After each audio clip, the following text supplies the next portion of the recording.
The following program does not necessarily represent the views and opinions of Reality Radio 101, its advertisers and sponsors, or its listening audience.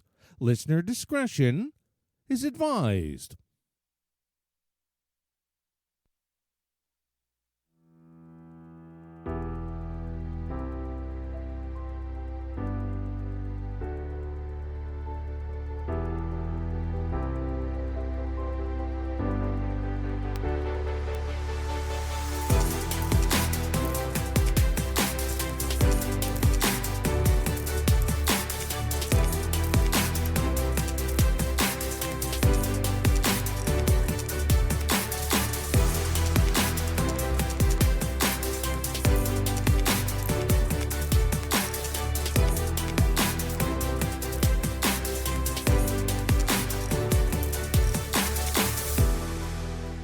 Welcome to the Bear Psychology Radio Show with psychologist, author, and speaker, Dr. Anna Baranowski, where mind, mood, and what matters to you are discussed. We're broadcasting live from Toronto, Ontario, Canada, on Reality Radio 101. Our email address is instudio101@gmail.com.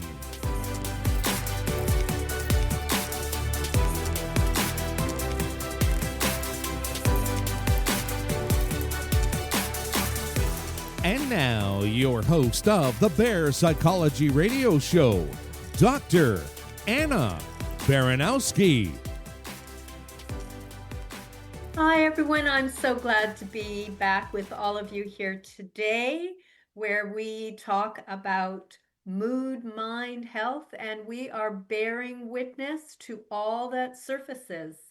I am a clinical psychologist, and today's episode is about something we don't talk nearly enough about in psychology, and that is awakening. It's not as a buzzword, not so much as an escape hatch, and definitely not as a denial of pain, but as a human capacity that often shows up after life has cracked us open. And I don't know what's happening in your life today, but I'm talking to a lot of people all the time, and what I hear from virtually everybody is that the world feels louder, harsher, more polarized, more dysregulated by the day. And you don't have to have a trauma background in order to feel that way. I'm hearing this from everybody.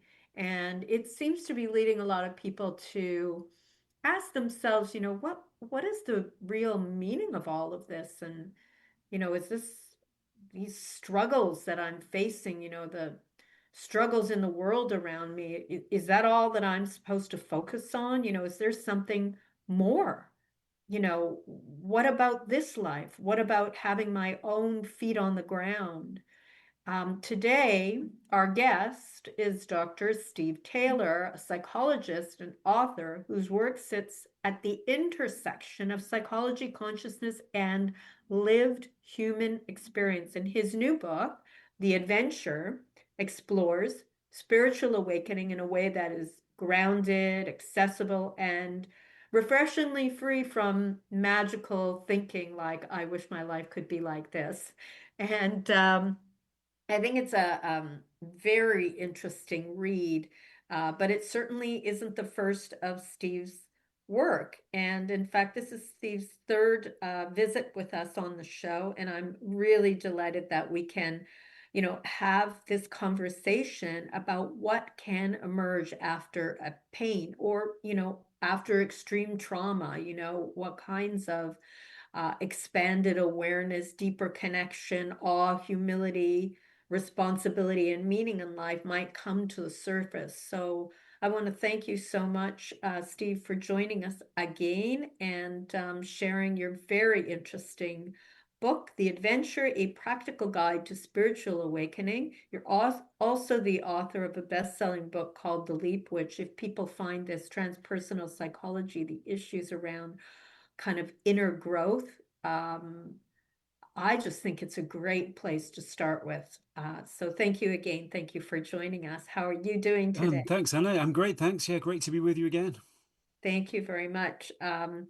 There, it's an interesting book, and it kind of brought a lot of questions to the forefront for me. And I wonder if we can start with something that would maybe give our listeners a better understanding of this topic in general before we dive in, because people don't really know much Mm. about transpersonal psychology. And I'm sure they don't know very much about what might have moved you in the direction of following this in your career, in your psychology career, because it's not a typical pathway for sure. So maybe No. we can start with, transpersonal psychology, what the heck is it? And, why would you ever choose something so obscure? Because it really is. Mm. Yeah, it isn't one of the most well-known forms of psychology.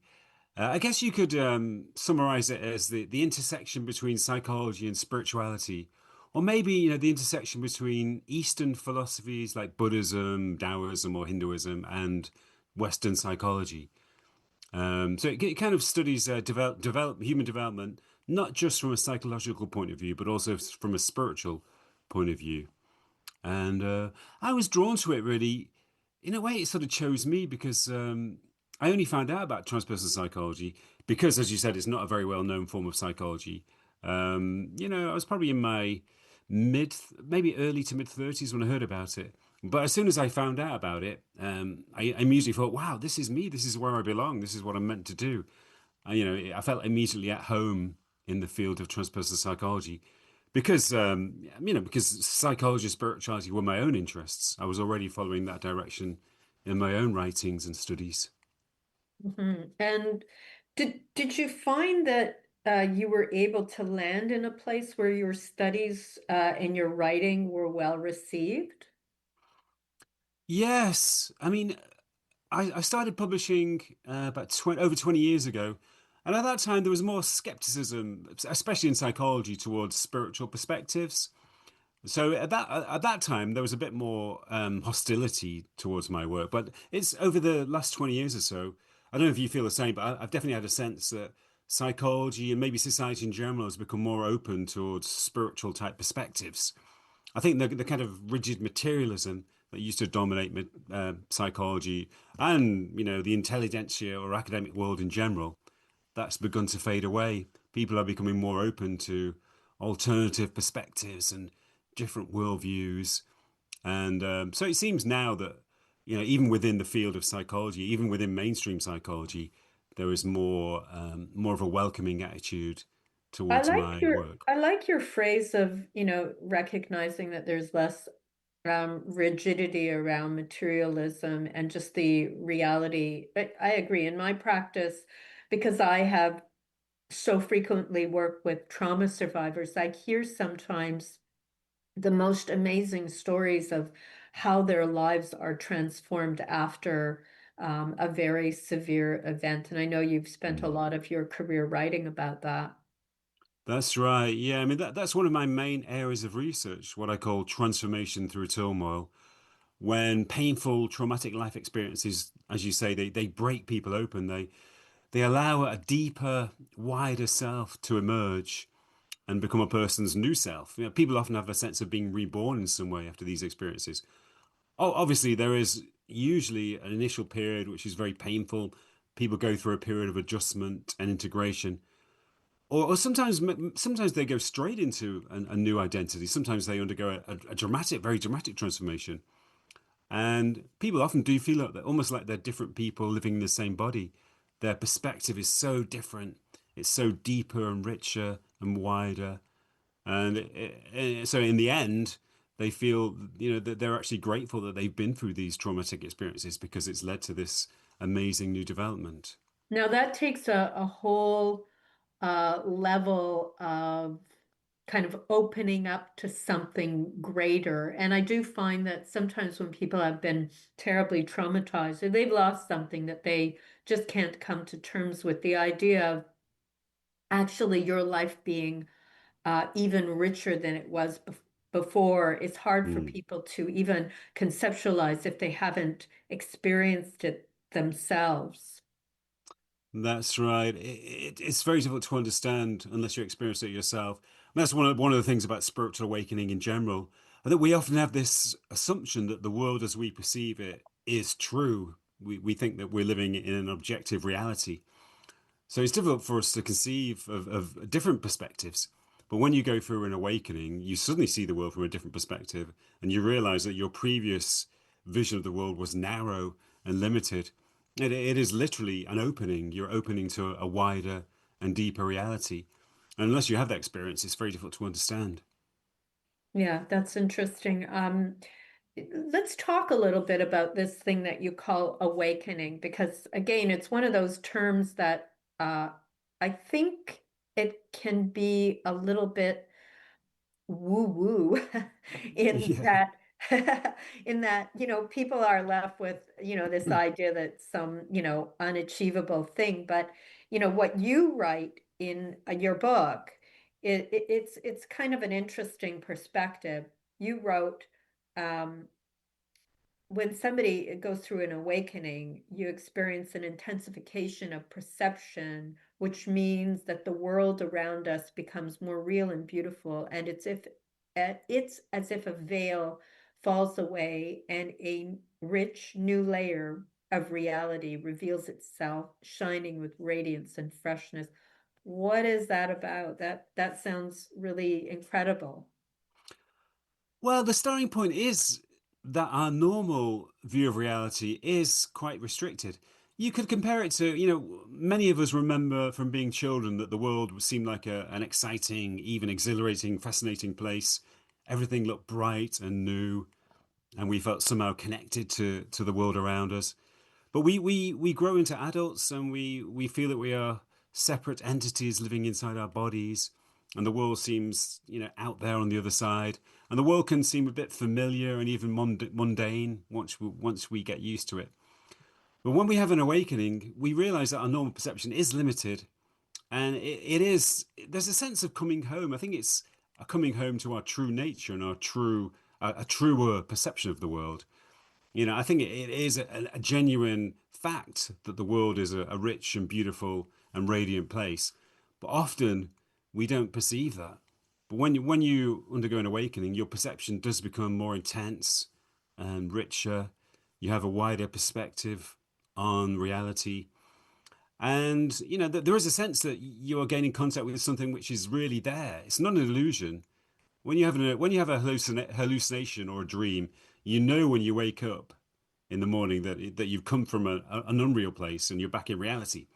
But when you have these experiences, these awakening experiences, you feel the opposite. You feel like you are in a truer place. And when you return, if you return to your normal awareness, your normal state of consciousness, there's a feeling that you've left a wider reality. You're in a more confined space. Mm. Wow, that kind of cracks things open to a place that most of us lose when we're children. I just want to remind our listeners today that if you have a question or something is coming to your mind, or you're finding the content interesting as I am, please do email us at instudio101@gmail.com to either ask Steve a question or join the conversation so we can hear a little bit about your experience, because this is what keeps our conversation rich and meaningful as we talk about these topics that I think that we all need to actually spend a little bit more time speaking about, especially as the world becomes a little bit more complex and for a lot of people distressing, dysregulated. So coming into this idea of wakefulness and what this might mean to you, regardless of the complexities of the life that we're living. So I know in your book you write about the 8 qualities of wakefulness, and this is really interesting to me. You've identified these as disidentification from ego, gratitude, presence, altruism, acceptance, integration with the body, dissolving psychological attachment, and embracing mortality. You also say that there's some others like heightened awareness, transcendence of separation, inner quietness, and authentic relationships. And I wonder if we could just kind of figure out like, how did you come up with these? And, how does somebody even know if they're on this path in a way? It emerged from my research. I wanted to do something practical based on my research. I spent many years researching spiritual awakening, interviewing people who'd undergone an awakening, often in the context of intense psychological turmoil. I interviewed spiritual teachers, people who were considered to be enlightened, but also many ordinary people, seemingly ordinary people, undergone a transformation. And eventually, I highlighted the essential characteristics of the state of wakefulness.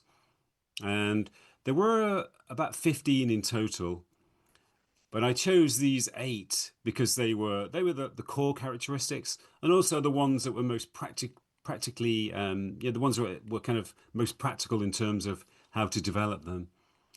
And my basic premise was that these are the essential qualities of spiritual awakening.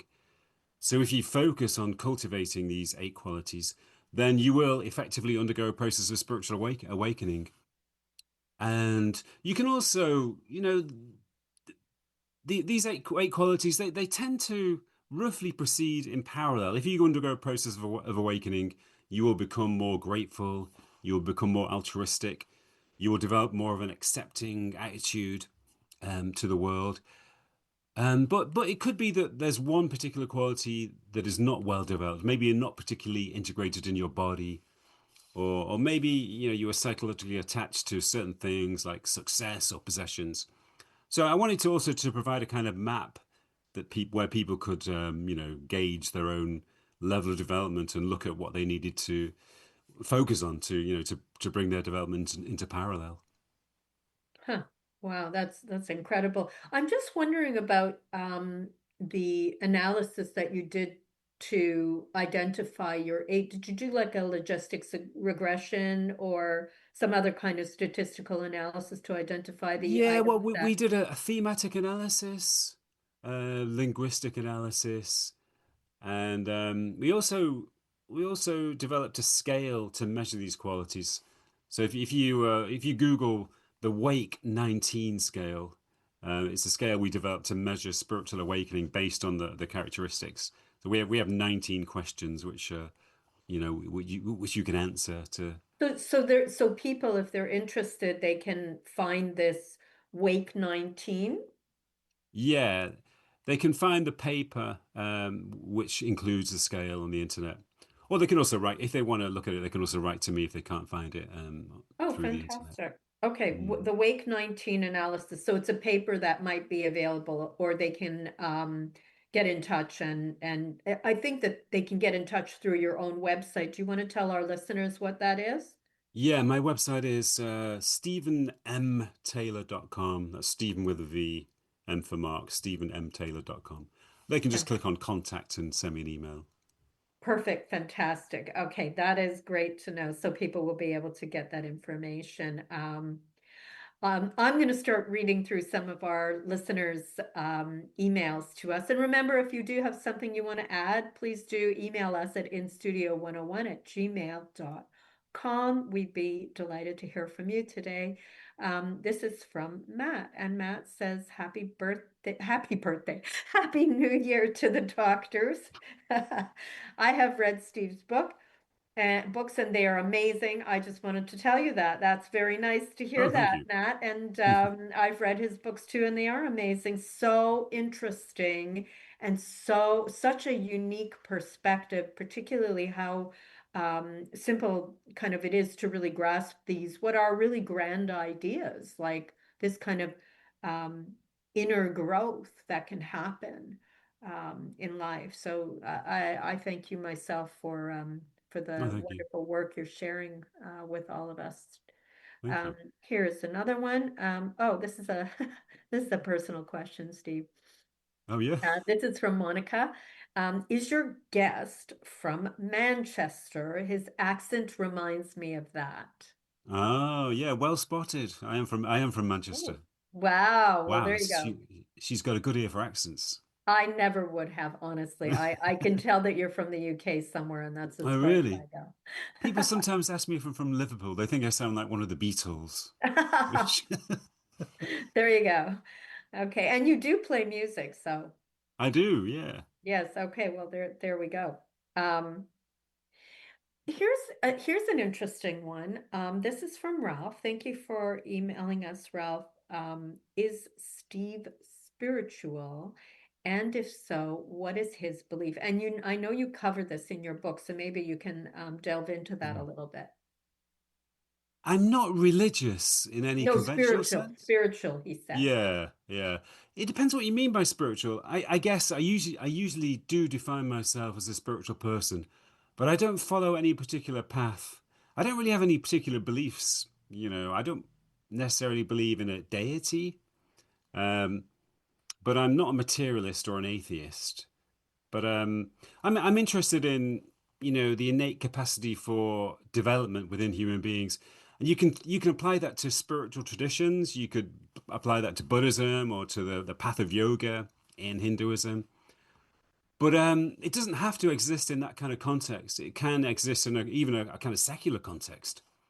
Spiritual awakening is basically about an intensification and an expansion of awareness. So that doesn't have to, exist in a spiritual or religious context. It can be just something that we apply independently in our own lives. Well, that is a really, really useful explanation because I noticed that throughout some of your previous books, which were focused on the experiences that people had when they went into this expanded awareness, as you describe it, and all of these different elements that you outline as kind of part of this wakefulness, these 8 or 15 items that you recognize, and not necessarily spiritual or religious people at all, but just people who had No. extraordinary experiences and it cracked them open in ways that left them being in their life and in their world in a brand new way. Yeah. I Mhm. think some of the most spiritually awakened people don't know anything about spirituality. Maybe they find out about it eventually, but when they go through their transformation, maybe they've never even meditated or never even read a spiritual book or heard of any spiritual teachers. So, it can exist completely outside that context. If a person is highly altruistic, highly grateful, in a high state of acceptance, high state of disidentification from the ego, they are spiritually awakened, even if they don't know anything about spiritual practices or traditions. It's basically a human capacity. Yeah, and I find it very refreshing to have the conversation because honestly, I do think that people are really struggling with the just the increasing complexity of the world around us and how Hmm. it's so kind of divided and polarized and frightening in a lot of ways for a lot of people, everything that's happening on a geopolitical level. And I know that Yeah. you have written a bit about geopolitics and the leadership of the world and Yeah. how that plays into you know what happens on our planet when we have people Yeah, it's who all it's all connected. I yeah. mean, the collective state of the world is a reflection of our collective state of consciousness. If if a significant proportion of the human race underwent some degree of spiritual awakening, we would live in a completely different world, and it would be a much better world. Mhm, mhm. Yeah, when you think about the things that are on this list, I mean, one would imagine that things would be much, much simpler and people would get along much better if, in fact, we saw some of these things. Maybe we could just go through it a little bit. Hmm. I know that there's lots to talk about, but let's actually just spend a little bit of time with these 8 items. Disidentification from ego. What is that? Hmm. And how might that play out in a person's life? This is really the entry point into spiritual awakening. And once you've reached it, it seems obvious, but a lot of people haven't reached this state. And maybe the best way to illustrate it is to tell a story. When I was 24, I started to meditate. I went to my local Buddhist center and learned to meditate. And after each meditation session, we had one-to-one chats with the teacher. So the teacher said to me one day, Steve, how's the meditation going? And I said, oh, it's terrible because I just can't focus. Every time I sit down to meditate, my mind fills up with turbulent thoughts. I start thinking about this and that, and I can't focus on my breath. And to my surprise, the teacher said, wow, that's good. Well done, Steve. You're making good progress. And I said, what? But he said, what's really good is that you can watch your thoughts. You can stand back and just watch them hurtle by. You're not immersed in your thoughts. You realize that you are not your thoughts. So that's the basic principle of disidentification, realizing that you are not your thoughts. And it seems simple, but a lot of people are completely attached to their thoughts and completely immersed in their thoughts and identified with their thoughts. And if you are completely identified with your thoughts, life is quite difficult, and because your mood is continually changing based on the content of your thoughts. Often thoughts create negative emotions like worry or guilt about the past, anxiety about the future. But once you disidentify with your thoughts, you become less affected by those negative emotions, and you gain a sense of stability because rather than being caught up in this restlessness, you're in a more stable place where you watch the thoughts go by, and obviously you're still going to be affected to some degree, but you'll be much less affected than other people who are completely identified with their thoughts. So that's a very important point to reach. I think that that makes sense that this is the starting point because I think everybody has had moments where they replay negative things that have happened in their lives or judge themselves or tell themselves what they should achieve. If they don't achieve a certain something or other, then they're not good enough, or Mm. whatever it is. I had a very funny experience. This is just me telling you that I have not disidentified from my ego, okay? Well, So maybe not because completely. it's a typical thing that happens to us all. And in the moment where, you can realize that you are, you are attached to something. I did a 5K run and in my category. Um, uh, I was approaching the finish line. I could see the finish line. I saw the finish line. This was just last Sunday. I saw the finish line. And then on my right-hand side, I see this woman coming up. She's running fast on my right-hand side. And there were two sides of me, two parts, Steve. One said, be graceful, just let it go. Because I'm running at a, pretty slow pace. Like I wasn't like galloping ahead, but I would have been the first woman to cross the finish line. There were men who came before me, but I was the first Mm. woman. And the thing that happened, like my body just galloped ahead. Like I'm like, yeah, that's not happening. You're not passing me. And I just galloped ahead. So yeah, I'm not there yet. You see, I'm Well, I mean, the I'm good thing still is though you identifying. were aware of it. If you're aware of it, then you're not completely identified. Oh, you're being so nice about it. You're being like your Buddhist teacher. Oh, that's so sweet. Thank you so very much. Yeah, I mean, Exactly. a good thing about disidentification is that it takes power away from those impulses. If you're aware of them, they Yeah. have a weak hold over you. Yes, yes, yes, yes. And I guess, also the ability to just kind of laugh about it too, which is like way better than getting, immersed in it for sure. Okay, let's Yeah. talk, let's talk about gratitude. But oh, thank you so very much for saying what you did. Oh, gratitude. Right. Yes, Well, gratitude. this it emerged directly from my research because gratitude was one of the most prominent qualities that people noted that they described when they underwent awakening.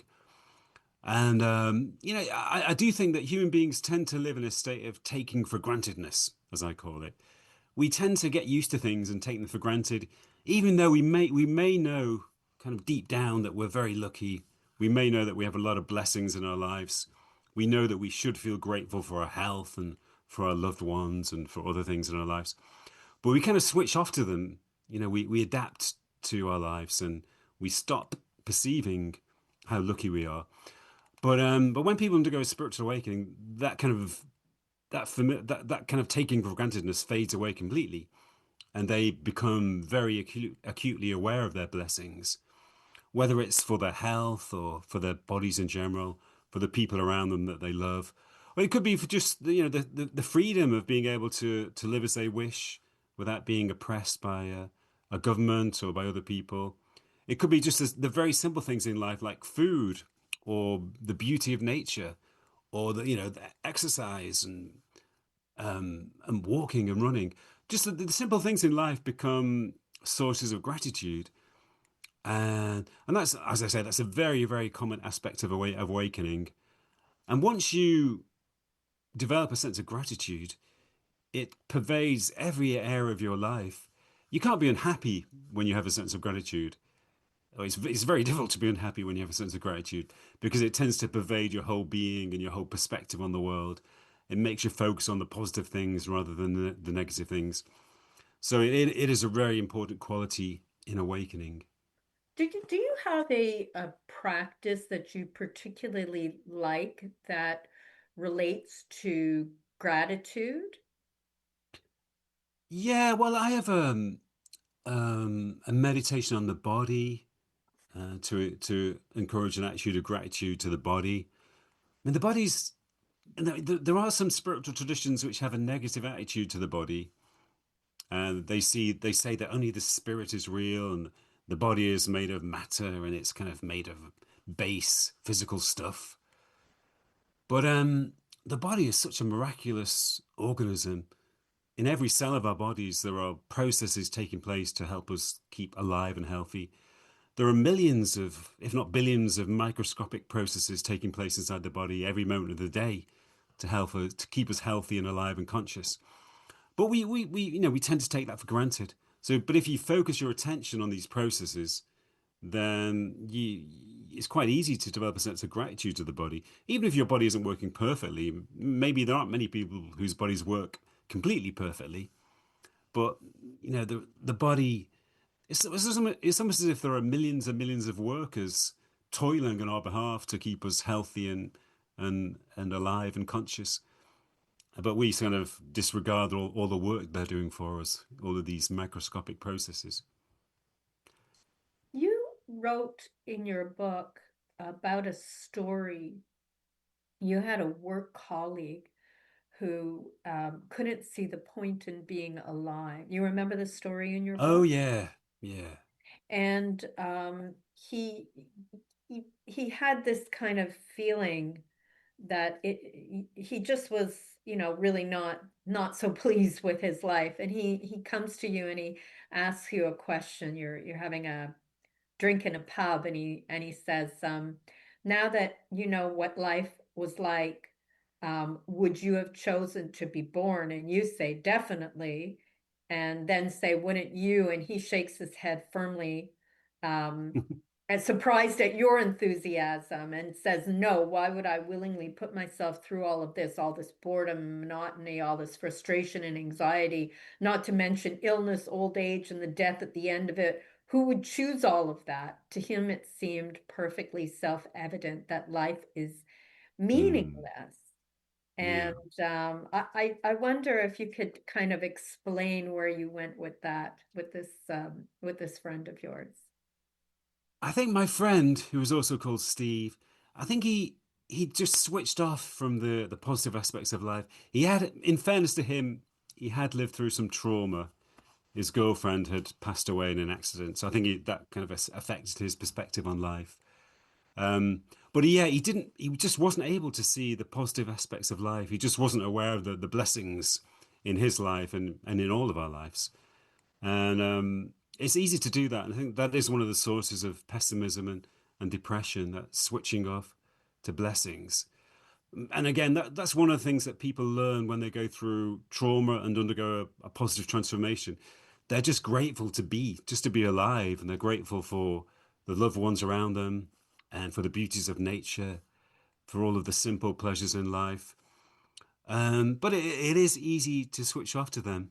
Well, one other exercise I sometimes use, I use this as a meditation in my courses. Um, it's based on the experiences of people who went to the moon. The Mm. American astronauts who traveled to the moon in the late 60s and early 70s.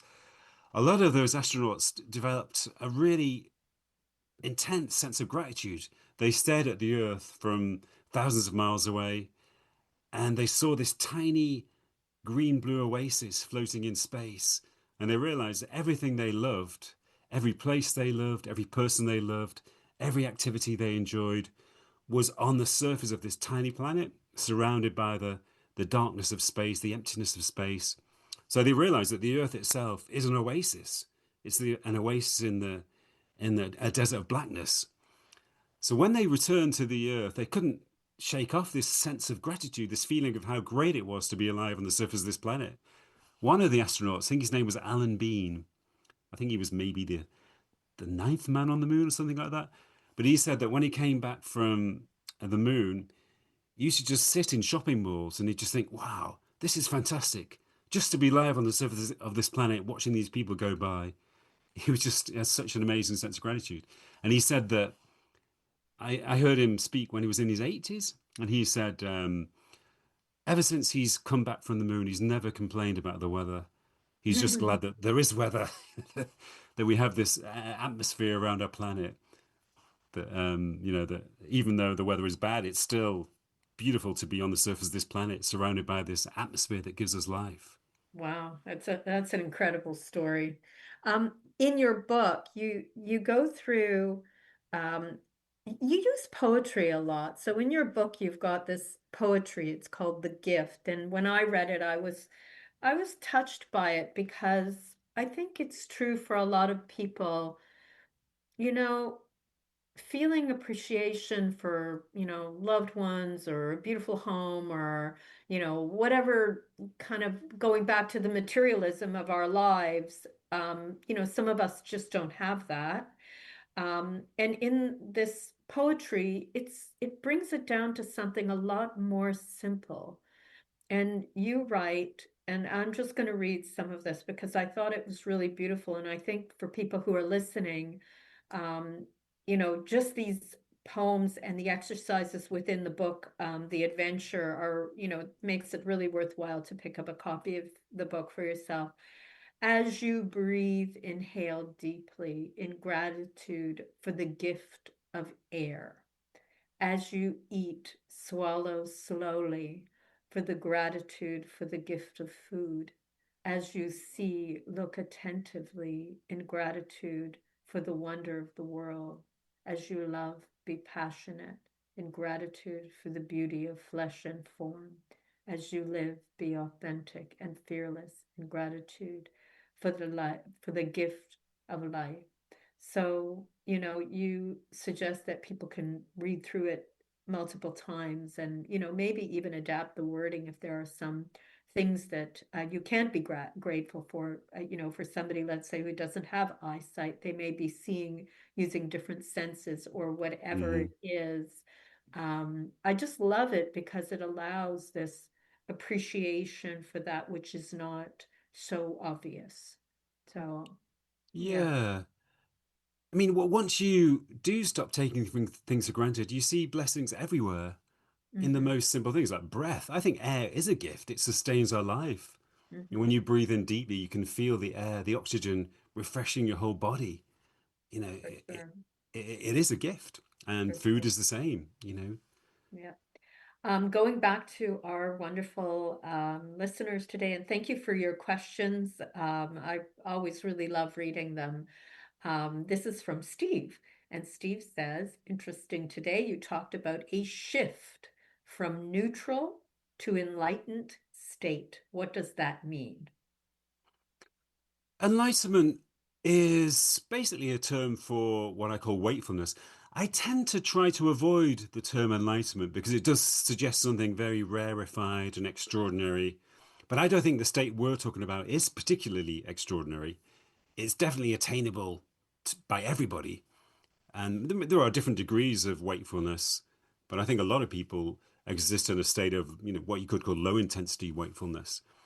And it is basically a shift into a state of expansive awareness, a more intense awareness, an awareness awareness which is more intense in terms of direct perception, so that the world around us looks more real and beautiful, more fascinating and wonderful. Also, a shift in terms of our internal awareness, so that we become more aware of the depths of our own beings and more aware of the potentials and energies inside us. Also, a shift in terms of our connection to other people. We become more connected, more empathic, more compassionate towards others, because there's a kind of opening of our being that allows us to be more connected to others. And I'm also, in I'm general, there's a curious. Sorry, sorry. I'm curious. As you're talking, it's making me think about all the layers that keep us from being all of these things that you've identified, like the de-identification from ego, gratitude, presence, altruism, acceptance, integration with the body, dissolving psychological attachment, embracing mortality. What what is it that gets layered on top of us that keeps us from all of this? I think there are probably a couple of different aspects. We mentioned childhood before, and I do think that there are some ways in which children naturally have these qualities. I think you could say that children is a time of natural spiritual awakening. I'm not saying that children are completely enlightened, because children can be narcissistic and selfish, but they do have this incredible openness, this incredible intensity of perception, this feeling of connection to the world around them. They can also be very altruistic, at the same time sometimes selfish. But I think when we become adults, we we sort of fall into separation. We develop this feeling of being entities who live inside our own minds or bodies, that talk to ourselves inside our heads, that kind of live in here while the world is out there. There's a sense of duality that develops, and it seems to be part of our natural psychological development. And as this separate ego develops, it seems to take away energy from perception, so that our perceptions become more familiarized and kind of desensitized to the world. Um, there's a kind of a process of falling away from the perceptual intensity that children experience. But it's also, I think, it's part of our cultural conditioning as well. We're conditioned to focus on tasks, to be busy rather than to be. We're focused on achievement. We're encouraged to think of achievement and success. So, we kind of live in a mode which takes us further away from wakefulness, to the point where we spend very little time in a state of presence, very little time in a Mm, state of gratitude, because we're just so busy doing and focusing on activities and entertainments. mm, interesting. So here's another one from Winnie, who is saying, thank you, Winnie, for sending this in.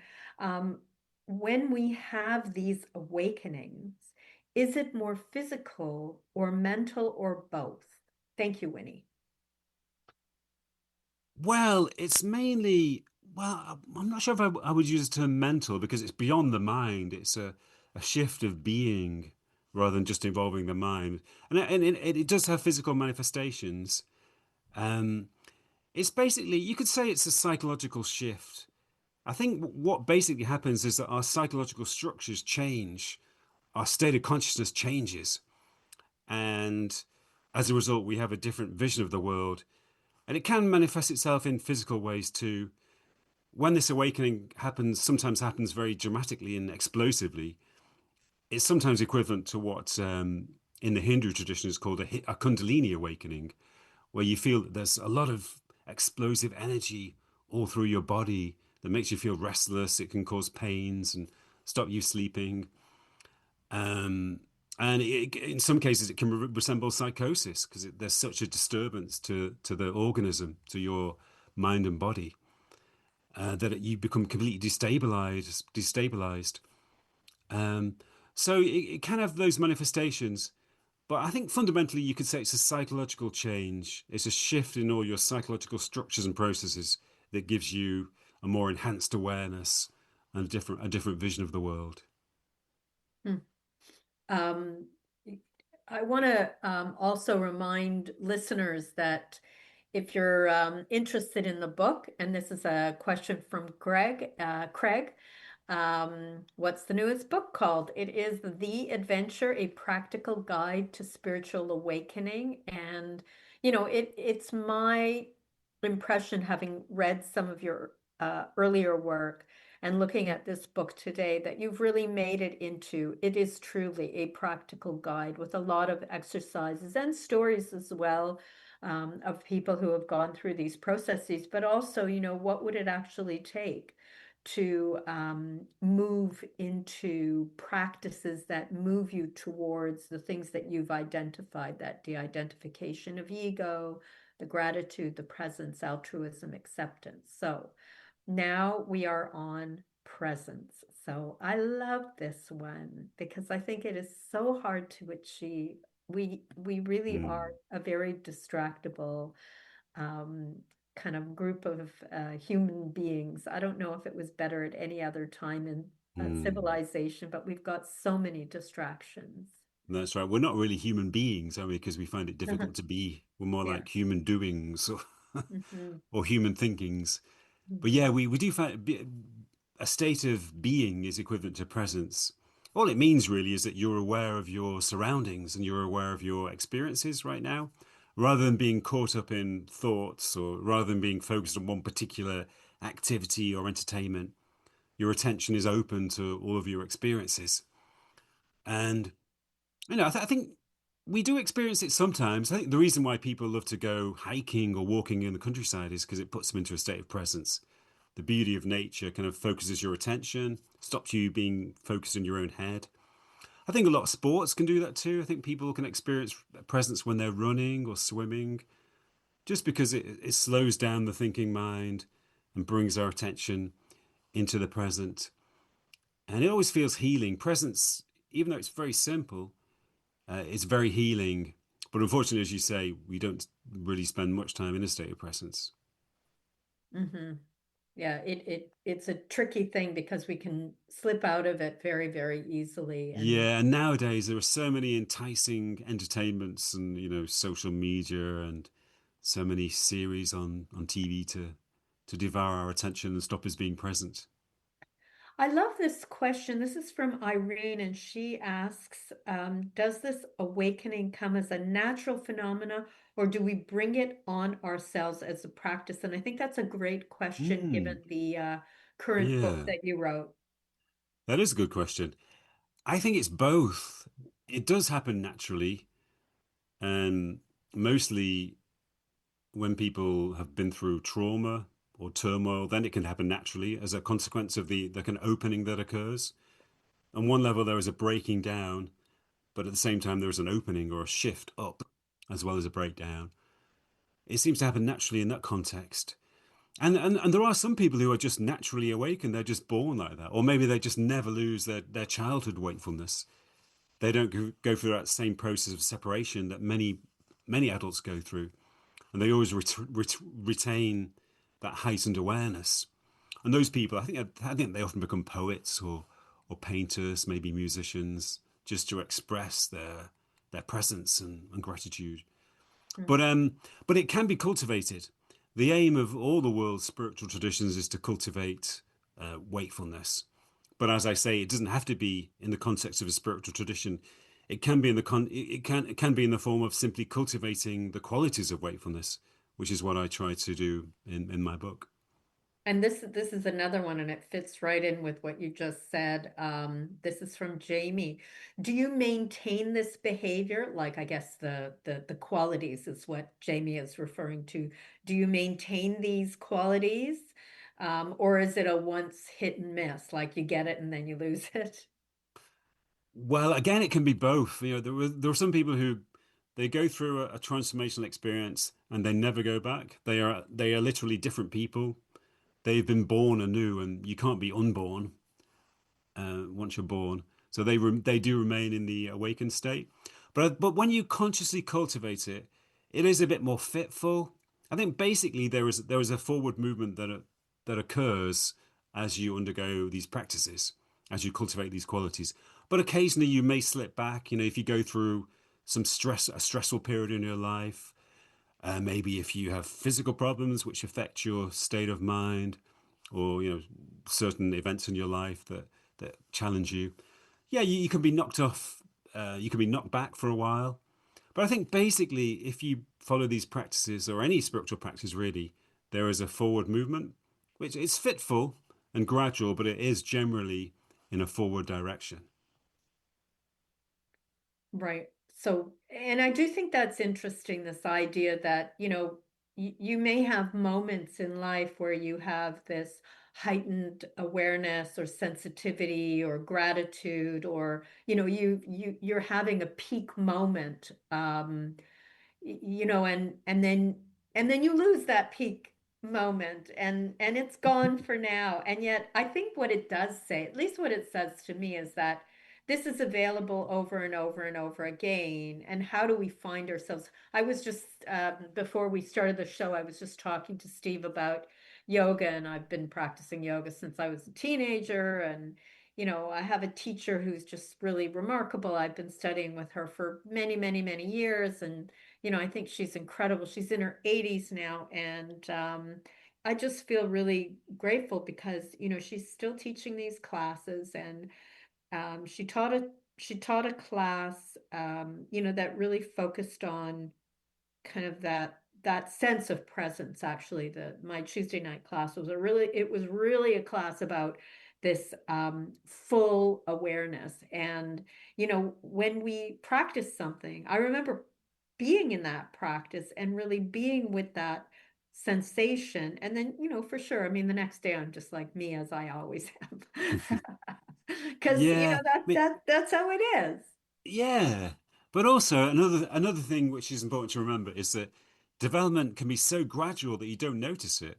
If it's really gradual, you're not aware of it. It's only really when you look back, maybe if you look back at how you were 10 years ago, 20 years ago, then you think, I have changed, I have developed. But, yeah, like I say, if you meditate regularly or follow any spiritual practice regularly, it's inevitable that you will undergo some movement towards awakening. Mm-hmm. This is an interesting question. This is from Alexis, and Alexis is asking if you are in private practice for this. Not really. I do run courses. Last year I ran a course based on this book, but I don't do one-to-one sessions. Can you tell us a little bit about your workshops and what you cover, and how people might be able to join one of your workshops if they're interested? Well, they can go to my website, and I'm in the middle of a course at the moment. So my next course will probably be maybe in May this year or so. But basically, I go through some of these practical exercises. I lead people through some of these exercises. I did an 8 week course based on this book a few months ago, and each session was based on gratitude or disidentification or integration with the body. So in each session, we would focus on one of these qualities, and the idea was that we would undergo a process of integrated development over the course of the 8 weeks, and people would ideally continue the exercises in their own time. There is something about practicing in a group that, from my impression, is really powerful. I mean, it's great to read. I love reading and kind of learning, but there is Yeah, something about coming together with others in practice. What do you think about that? I agree. In Buddhism, it's what they call the Sangha, the community, and it's really a really important part of Buddhism. Because if you're together with like-minded people and you're developing together, you can support each other. Um, and if problems occur, you can advise one another. And, you can sort of group together, and you can be a kind of refuge, a sanctuary. The world around us can be crazy, but if you're in a group of sane people who are undergoing spiritual practice and spiritual development, you can become a refuge from the craziness of the world. I love that kind of the holding of the group, and how that can be so important, especially during these. I mean, Yeah. I'll say it again because I do think I'm hearing it in a way that I never heard. Like, I've been in practice now for 20 years, and I've Mm, never heard this before. This no. level of concern that people have, Mm. about, the world and safety and politics and, all of this and how it's really encroached upon their sense of well-being. So I Yeah. think having something, some way to, bring yourself into Yeah. stability Yeah. is good. Yeah, and interestingly, I think these kind of concerns and the anxiety that people are feeling, it is, creating an impulse to follow spiritual practices or to engage in some form of self-development. So it Mm. is a positive thing in a way. Oh, have you been seeing more of that? Yeah, definitely in younger people. I've got kids who are teenagers or in their early 20s. And from what I know of them and their friends and their colleagues at university and college, young people are generally more engaged in social issues, but also in spiritual issues. They're more aware of meditation and the whole aspect of self-development. So I think that's a positive sign. Hmm, nice. This is from, oh, sorry, I don't know if I read this one. This is really interesting. Um, this is from Helga. She says, fantastic show today. Thank you so much, Helga. What is really a true awakening experience, and how do we know what it is, and how would we embrace it, rating than just blowing it off as a one-time feeling or thought? That's a good question. Hmm. But there are some awakening experiences which are temporary, and maybe they just last for a few seconds. It could be just that for a few seconds you feel this tremendous sense of connection to nature, or this tremendous feeling of unconditional love for other human beings. It could be that you feel this amazing sense of gratitude, or it could be, usually it's a combination of all of these things. A feeling of connection or oneness, an intense sense of harmony and well-being, a feeling of great gratitude, a feeling of unconditional love and acceptance, and so forth. But once you've had that experience, you know that there was something really special about it. You know that you've seen a glimpse of a wider reality, a truer reality. So something of it remains inside you, even once the experience has passed. So you become a slightly different person with a more positive outlook on the world, a more trusting attitude to other people and to life in general. But sometimes a person may go through that kind of experience, and they don't return to the normal state. Somehow they remain in that expanded state of awareness. Often it doesn't stay at the same level of intensity. It may go down a little bit in intensity, probably because it's very difficult to live a normal practical life in that at that level of intensity. But they kind of integrate it into their lives. So I'd say that you would know if you undergo this shift because you feel an ongoing sense of gratitude. You feel an ongoing sense of connection and love for other people. Even people you're not physically, or people who are not related to you. Strangers, basically. You love human beings unconditionally. You also feel a strong sense of connection to nature. Nature appears very beautiful and awesome to you.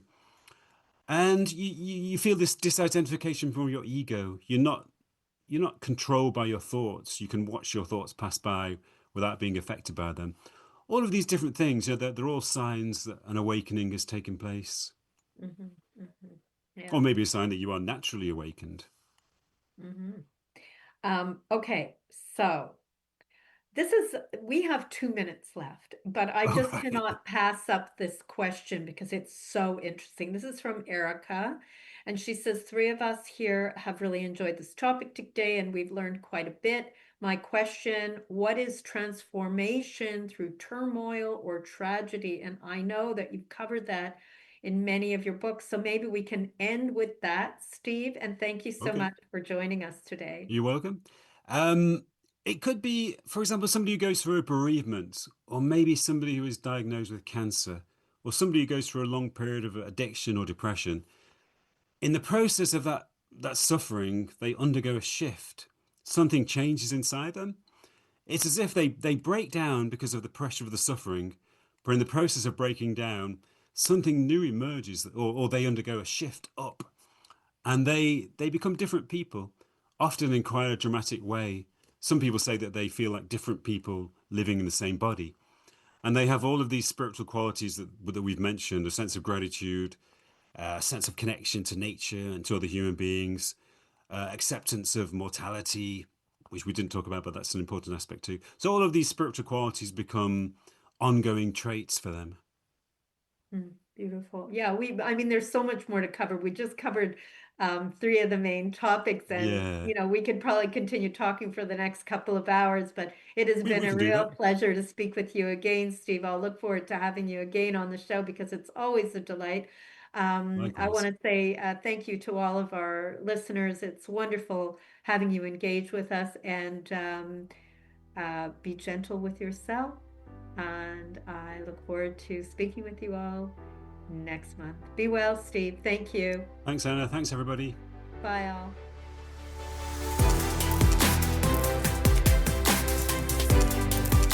Thank you for listening to the Bear Psychology Radio Show with your host, Dr. Anna Baranowski, right here on Reality Radio 101.